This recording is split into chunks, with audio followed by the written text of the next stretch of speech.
And Mayor Bhalla joining me now. Thanks for being here on Picks and Politics, sir. Good to see you. Good morning, Dan. How are you? All right, so let's talk about this. This was quite the mess. So you've been very vocal since the water main break about holding those responsible accountable. Accountability is key.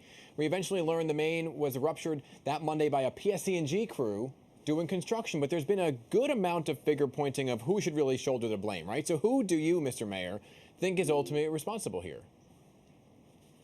We are doing everything we can in the interest of the residents of the city of Hoboken to get down to the bottom of this, to make a fact-based investigation and really hold any party accountable for this water main break that caused real hardship upon many families, including my own, for a good 2 to 3 days. Just imagine having no water to take a shower, to brush your teeth, to use the toilet. That costs the city um, innumerable resources in terms of getting water buffaloes, water bottles, Hmm. distribution sites, porta-johns. Right. The entire city was in a state of crisis, and it's simply not acceptable.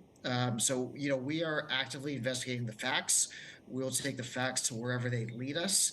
And if people need to be held accountable in order to make the residents of this city whole, that's our responsibility as a Okay. city and our responsibility as a mayor. So accountability, that's a big word. What does accountability look like, right? Say it's PSE&G or Veolia, whatever it is, what does accountability look like? Because you're kind of beholden to these companies. It's not like they're going to put a whole new water main line in and go with a different company.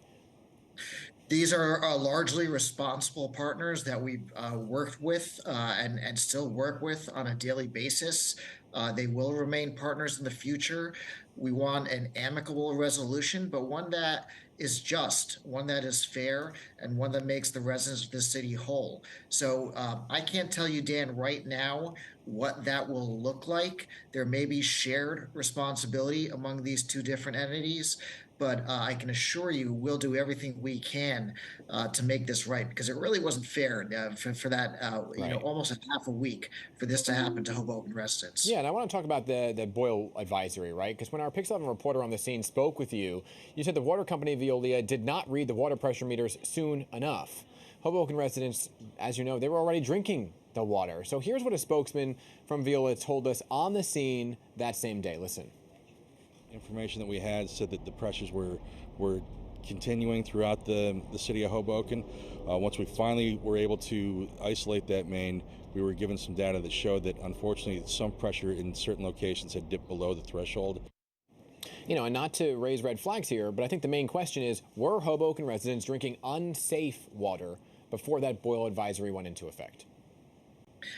That is a serious, serious concern. That we were told by Veolia that the water was safe to drink, and then later on, after Veolia itself represented on social media and in statements that it was safe to drink, we were told that it wasn't. Right. And that's a problem.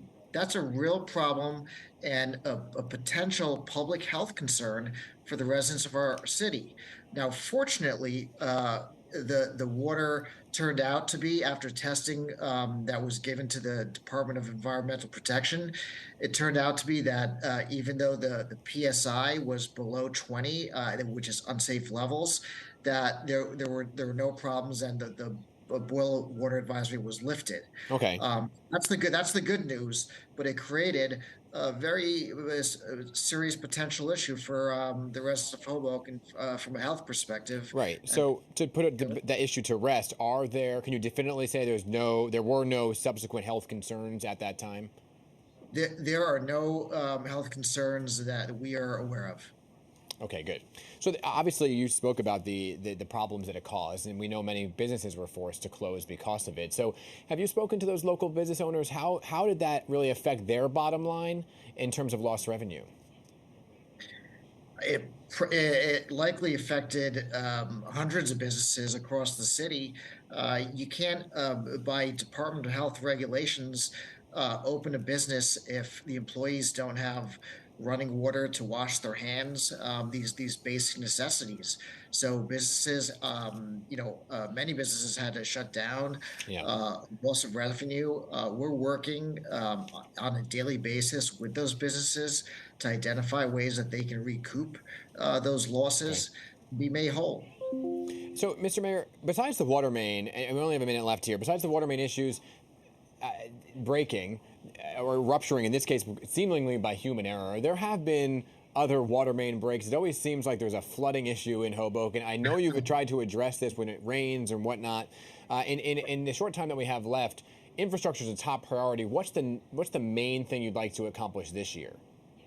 Well, this year we will be replacing 7,650 linear feet of water mains in the city of Hoboken alone. Before 2019, there were no proactive upgrades to the water main system. On an ongoing basis, we'll be investing over $2 million per year in upgrading our water mains, water leak detection sensors, and other means to make sure we take proactive measures to make sure that we identify vulnerable spots Yeah. and address those spots before the breaks occur. Okay. So that's what we're doing on an ongoing basis and really a proactive basis to make sure that these things are mitigated in the future. Right. Okay, Mr. Mayor Ravi Bhalla, I appreciate your time. Keep us posted on the investigation and what the end results are, okay? Okay, certainly will do. Thanks for having me. Good to see you.